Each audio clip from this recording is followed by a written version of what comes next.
Okay, so this is a simulation where you are the president and there are violent riots in Californian universities. Presidential simulation crisis briefing. Tuesday 10 p.m. Eastern Standard Time, White House residence. You are in your private study watching CNN on a large screen. Breaking news, Chiron reads. Anti-Semitic incident surge in California, pro-Palestine protest turns violent. 10 p.m. You see footage of UCLA campus with protesters clashing. Reports indicate Jewish students being blocked from campus areas, similar to 2024 incidents that led to a $6.45 million settlement. Your secure phone buzzes. It's your chief of staff. CNN shows live footage of protesters with signs, some burning Israeli flags. The Deputy National Security Advisor enters your study with a classified briefing folder. Deputy NSA says. So we have credible intelligence that this could spread to other University of California campuses today. Berkeley, San Diego, Avena, showing signs of organized activity. Clock shows 10:02 p.m. Your phone is ringing with congressional leadership. 10 p.m. Eastern Standard Time, White House residence. You lean forward in your chair, frustration evident as you watch California situation unfold. Where the hell is the governor doing about this? This is unacceptable. The chief of staff informs you. Sir, Governor Newcom's office issued a statement earlier today about protecting free speech while ensuring campus safety, but frankly, they are doing nothing concrete. No National Guard deployment, no additional state police present.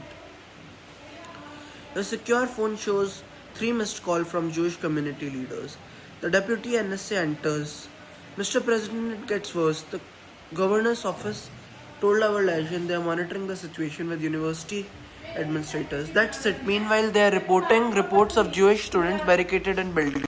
CNN breaking news update shows protesters blocking campus entrances. News anchor.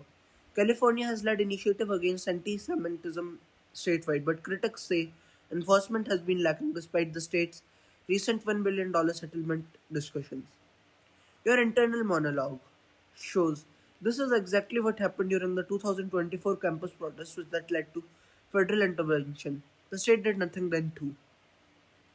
The Chief of Staff informs you that you have clear constitutional authority under the Civil Rights Act to intervene when the state fails to protect its citizens' civil rights. The DOJ has already found UCLA violated Jewish students' rights. Your legal team is standing by. Your phone buzzes. It's the House Speaker. Deputy NSA informs you, Mr. President, if you don't act, this spread to every UC campus by morning. The governor clearly won't act. 10:04 p.m. Multiple cabinet members are now calling simultaneously. You inform your chief of staff to get the attorney general on the line right now. And you also tell your chief of staff to get the adjutant general of the California National Guard online right now. The chief of staff frantically dials the AG, the attorney general, and says, Sir, just to clarify, do you want to federalize the California National Guard or request the governor to activate them first? You say that just get them ready to move at a moment's notice. The Attorney General says, Mr. President, I have been monitoring the situation. We have FBI field offices in Los Angeles and San Francisco, ready to deploy civil rights teams out immediately. You tell her it's good. What's our legal authority here? The AG informs you under sections of 1983 civil rights violation and the unprecedented from our UCLA and under the precedent from our UCLA investigation, we can intervene immediately. The state has clearly failed to protect the Jewish students' constitutional rights, and we can also invoke the Insurrection Act if violence escalates. Another aide rushes in. The aide informs you that the Californian Adjutant General is online. He says he needs your direct authorization to mobilize without the governor's consent. Deputy NSA, Sir, Berkeley is now reporting incidents. Students are posting violent videos of being chased off campus. This is spreading exactly as we predicted. The Californian Adjutant General on your speakerphone informs you, Mr. President, I have 2 battalions ready to deploy to UCLA and Berkeley within 45 minutes. I just need your federal authorization to bypass the governor. The AG informs you, Mr. President, this is unprecedented but legally sound. We can invoke the federal authority to protect the civil rights of students when the state won't act. At 10:06 p.m., the CNN shows live footage of more confrontations. The Chief of Staff says, "Sir, this isn't time. Do we federalize the guard now or give the Attorney General authority to deploy federal marshals first?" You are in a dilemma. You tell the Chief of Staff, if I federalize the National Guard, every Democrat in the media outlet will scream that I am overriding states' rights. They say I am being authoritarian. Chief of Staff says, "So you are absolutely right. CNN is already running crayons about federal overreach, but US students are being attacked on our watch. Your deputy NSA informs you. So, politically speaking, you are caught between protecting civil rights and protecting federalism." Classic Republican dilemma. Your political advisor rushes in. "Sir, I've been monitoring the social media and cable news. If you federalize, Democratic will call it Trump style authoritarianism. If you don't, sir, Jewish voters will be alienated from your support base. It's no win." Your Attorney General on phone informs you, "Mr. President, there's a middle path. I can deploy the federal civil rights investigations under the DOJ authority, less dramatic than the National Guard deployment, but still federal action." So you think out loud. So my options are look weak to my base or look like I'm trampling the Constitution.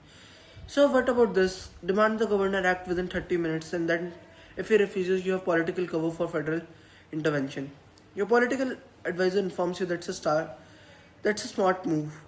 But breaking news alert shows on TV that the protests are getting more and more violent. At 10:09 p.m., your phone shows calls from the Senate Minority Leader and the House Freedom Caucus caucus chair. You stand up decisively and say, "Deploy the National Guard right now." An aide rushes in with breaking news alert. So CNN just broke the story. Breaking news. President federalizes California National Guard for campus protection. Political advisor phone in hand says, "Sir, the Democrats are already calling this a constitutional overreach. Senator Schumer's office just issued a statement condemning militarization of peaceful protests. You let them. Jewish Americans have the right to go to school safely." At 10:11 p.m., multiple phone lines are ringing. "Mr. President, Governor Newscom is demanding to speak to you immediately. He's not happy." Your press secretary enters. "Sir, I need a press briefing within 10 minutes. What's our message?" Your Attorney General says, "Mr. President, legal teams confirm we are on solid grounds. The DOG's previous civil rights findings at UCLA will give us legal federal jurisdiction." TV shows helicopter footage of military vehicle moving towards University of California. CNN anchor says that this is unprecedented federal intervention in California. Guard units are mobilizing as we speak. At 10:12 p.m., your phone shows 12 missed call from congressional leadership.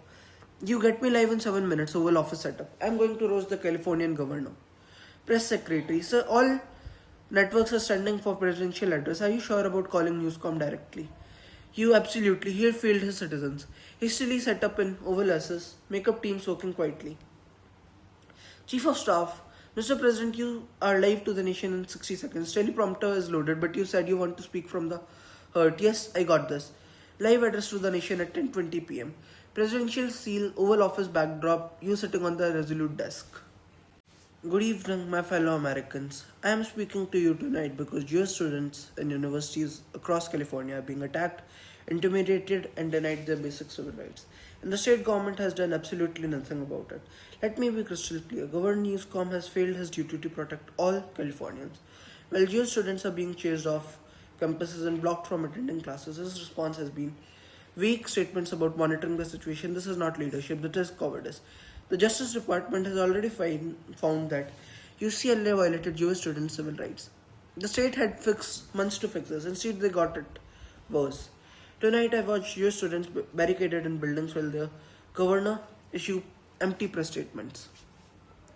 So, I've taken the action Governor Newsom refuses to take. I've federalized the California National Guard and deployed them to protect the students' constitutional rights. This is not about politics, it's about the fundamental right of every American to get education without the fear of discrimination. To Governor Newsom, you had your chance and you choose politics over protecting your own citizens. That's on you. To the students causing the violence, this ends tonight. Federal law enforcement is now involved. 10:25 p.m. You are off air. Amid political chaos, your phone rings. For episode 2, like, subscribe, and share. Thank you.